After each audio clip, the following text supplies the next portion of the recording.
Madame la représentante de la métropole, chère Chantal, Monsieur le vice-président de l'université, cher Jacques, nous sommes tous les trois ici pour manifester à la fois tout notre soutien et aussi pour manifester l'admiration que nous avons pour cet effort collectif qui a concouru à la labellisation de centres d'excellence. Et ceci est un moment très important parce que, comme vous le savez tous et toutes, la France avait pris un grand retard en matière de prise en charge des troubles du spectre autistique et des troubles du neurodéveloppement au sens plus large. Et aujourd'hui, on sent que ceci peut être amené à changer grâce notamment à des efforts collectifs, comme je le disais tout à l'heure, regroupant à la fois des équipes de recherche, des équipes de soins et des institutions, mais aussi avec la contribution extrêmement importante, ô combien utile, des familles et des personnes qui sont caractérisées par ces troubles du spectre autistique. Je trouve que le fait le plus marquant, ce sont les personnes qu'il y a dans la salle. Les personnes qu'il y a dans la salle témoignent de ce qui est en train de se passer depuis quelques années sur Montpellier, à l'interface de la recherche et du soin. Et c'est quelque chose qui est absolument sans précédent, à mon sens, entre l'université, le CHU de Montpellier, le CHU de Nîmes, l'IRCM et autres. Il y a un rapprochement, à mon avis, sans précédent, mais un partenariat absolument remarquable, et qui nous permet à la fois d'avoir des succès, et de jouer avec des grands enjeux sociétaux absolument remarquables. L'autre élément, je parlais du soin, je parlais de la recherche, ça a été dit par les précédents orateurs, je crois que ce projet aussi est remarquable. Pourquoi? Parce que dans une pathologie comme l'autisme, j'y ai été d'ailleurs confronté par des proches pendant des années, et je sais toutes les difficultés que cela engendre, ne peut pas se faire sans l'implication des familles. Alors je ne vais pas lancer la liste des associations, si j'en oublierai, je ferai des mécontents, mais je sais qu'elles sont extrêmement nombreuses, et c'est aussi, ça a été dit précédemment, une particularité de ce projet, et je crois qu'il n'est pas possible d'avancer dans ce genre d'approche sans bien entendu la recherche fondamentale, la recherche clinique et l'appui et la participation des familles, que je remercie, et je sais que c'est important, c'est aussi vrai dans beaucoup de domaines. De plus en plus, vous savez, même dans les laboratoires de recherche, quand on s'intéresse à la santé, on nous donne « est-ce que vous avez des patients témoins ?» On nous demande ça pour comprendre en fait, de poser les véritables enjeux et de ne pas rester dans notre tour d'ivoire que de médecins ou que de chercheurs, ou parfois donc on passe à côté. Je crois que ce centre d'excellence, je suis sûr que ce centre d'excellence est quelque chose de remarquable pour les travaux entre la recherche et le soin sur l'autisme, et je crois qu'il est aussi quand même source d'espoir pour toutes les familles et pour tous ces enfants autistes. Je voudrais vous dire tous mes remerciements pour votre confiance et puis le travail que nous faisons depuis très longtemps au quotidien pour aider les familles qui sont concernées par l'autisme et les troubles neurodéveloppementaux. Merci aussi à l'équipe du CRA, du Centre de ressources autisme, et au département universitaire de pédopsychiatrie, parce que finalement ce sont les grandes sœurs du centre d'excellence. Merci aux équipes de recherche qui travaillent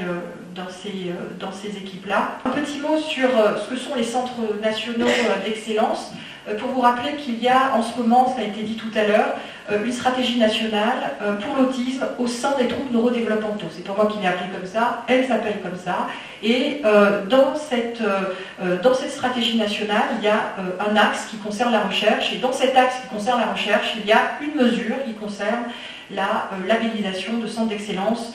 sur l'autisme et les troubles neurodéveloppementaux. Il y a eu un appel à projet en février 2019 auquel nous avons répondu, et donc, comme ça a été dit, 3 centres nationaux ont été labellisés autour des enjeux qui sont indiqués sur cette diapositive, qui sont de structurer une communauté de recherche forte, capable de travaux interdisciplinaires, et d'établir un continuum entre l'expertise diagnostique et thérapeutique et la recherche appliquée en santé, ainsi que la recherche fondamentale et la formation universitaire, en incluant les familles.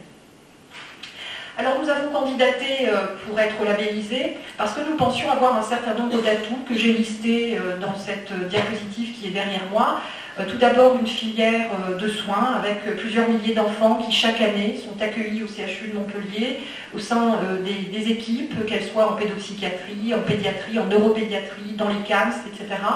Et qui sont suivis au sein de structures de diagnostic et de soins performantes qui ne négligent pas le volet qui concerne l'aide aux aidants, l'aide aux parents, notamment sous la forme de l'éducation thérapeutique. Une formation universitaire qui est tournée vers l'enseignement des troubles neurodéveloppementaux et non universitaires, avec plusieurs centaines de professionnels qui sont formés aux troubles neurodéveloppementaux chaque année, une dizaine d'associations dans le domaine de l'autisme et des autres troubles neurodéveloppementaux qui sont très mobilisées et avec lesquels nous avions des partenariats déjà bien construits,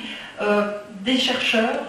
et des cliniciens impliqués au sein de Muse, dont le professeur Jacques Mercier nous a parlé tout à l'heure, des cohortes de patients, dont je vais vous parler plus précisément, et notamment les 3 seules cohortes nationales sur l'autisme à Montpellier, et puis nos plateformes universitaires de biotechnologie, notamment au sein de Muse, des entreprises, des startups centrées sur la recherche de biomarqueurs au cœur du projet du centre d'excellence. Donc finalement, comme ça vous a été dit tout à l'heure,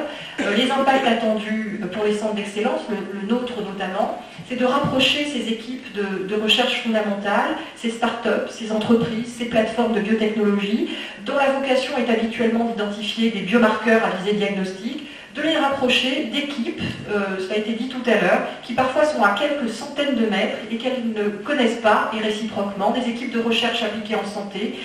et également dans le domaine des sciences humaines et sociales, dont la vocation est plutôt d'identifier les facteurs de risque et du pronostic, d'étudier l'efficacité des traitements. Le but ultime, si j'ose dire, est d'améliorer les conditions du diagnostic et des prises en charge des enfants, et n'oublions pas que ces enfants qui ont des troubles neurodéveloppementaux et de l'autisme conservent ces difficultés à l'âge adulte. Donc je voudrais souligner que nous nous occupons aussi, dans le cadre du centre d'excellence, des adultes et des personnes qui avancent en âge. Donc améliorer les conditions du diagnostic et des prises en charge et rendre ce cercle vertueux grâce à la formation universitaire, mais aussi à l'éducation en santé. Je pense à celle qui s'adresse aux familles et aux parents notamment. Pour répondre peut-être au cahier des charges de cette table ronde, qu'est-ce qu'on attend du CERN et plutôt du comité éducationnel, c'est peut-être d'agir à notre modeste niveau pour orienter des prises de décision, peut-être pas vraiment sur la recherche scientifique pure, mais peut-être plus sur tout ce qui est de l'ordre de la formation, de la certification des formations, et de tout ce qui va pouvoir permettre d'accompagner les personnes avec TND. Effectivement, en maman d'adulte, c'est que ce que nous attendons tous, et ça rejoint, c'est que les familles de jeunes enfants ou les jeunes parents n'aient pas à suivre ce parcours parfois chaotique, avec beaucoup de questionnements et de rechercher. On a toujours des appels de famille, mais même de professionnels, à qui doit-on s'adresser, et parfois l'impression de perte de temps. Donc voilà, ça c'est important. En tant à la fois médecin psychiatre et puis de l'association Stadis, je crois, c'est quelque chose qu'on a repéré à notre première réunion inaugurale. En tout cas, une remarque que je me suis faite, c'est qu'il y avait beaucoup de gens qui étaient présents, et avec une richesse pour chacune des personnes et chacune des choses, des organismes qui étaient présents, vraiment très importante. Et donc du coup, c'est la question de mettre en commun, de coordonner, de communiquer autour de toutes ces choses-là pour que justement, que ce soit les familles ou les professionnels qui peuvent se former, puissent vraiment être au clair sur qu'est-ce qui existe, qu'est-ce qui est possible, qu'est-ce que ci, qu'est-ce que ça, et permettre aussi d'hiérarchiser, parce qu'on l'a vu sur les présentations d'avant, il y a une technicité, il y a vraiment des choses qui sont de plus en plus riches, plus en plus... et du coup, on peut se perdre, entre guillemets, dans les différentes dimensions, les différentes choses. Donc c'est à la fois être au courant des choses et puis pouvoir savoir ce qui est important pour soi en tant que professionnel, qu'est-ce qui est important pour les familles, enfin, vraiment pouvoir bien hiérarchiser. Moi, je trouve que pour faire de la recherche, alors côté TDAH, mais pour avoir travaillé avec, dans le cadre d'une recherche européenne assez récente, avec de jeunes usagers des services sur une étude qui en fait concernait la transition entre les soins de psychiatrie d'enfants et d'adolescents vers la psychiatrie de l'adulte ou le médico-social, enfin cette charnière-là, et une charnière qui est parfois très complexe. Nous, on a beaucoup été aidés par une organisation en fait, de jeunes usagers qui existe au Royaume-Uni, qui n'existe pas en France. On a été extrêmement aidés à toutes les étapes de développement de notre recherche pour, par exemple, construire les outils de communication, pour construire le site web, pour construire la diffusion de la recherche et des résultats de la recherche avec des jeunes qui ont pu communiquer dans nos symposiums, dans les congrès internationaux. Merci beaucoup, Diane, parce que c'était vraiment le point, ça me paraît un point vraiment très important au cœur de la sollicitation aussi qu'on vous adresse. Et petite anecdote qui va dans ce sens, pour construire notre projet de cohorte prénatale, nous avons bien sûr consulté le comité d'éthique régional piloté par le professeur Jacques Bringer, on a eu l'avis des éthiciens, mais on a consulté les familles. Donc on a organisé, quand je dis on, ce sont nos collègues psychologues qui ont organisé des focus group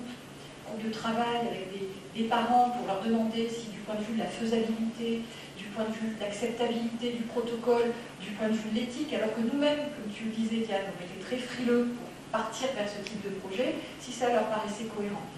Alors je vais conclure en vous disant qu'aujourd'hui c'est un centre d'excellence mais surtout un centre de bienveillance. C'est cela que je veux remarquer et saluer. Parce que l'excellence elle est partout. Mais lorsqu'elle s'accompagne de bienveillance, finalement là vous remplissez la mission qui est la vôtre et vous honorez votre travail, vous honorez votre engagement au quotidien. Parce qu'effectivement apporter un peu de bienveillance pour les familles qui sont parfois dans l'appréhension du lendemain,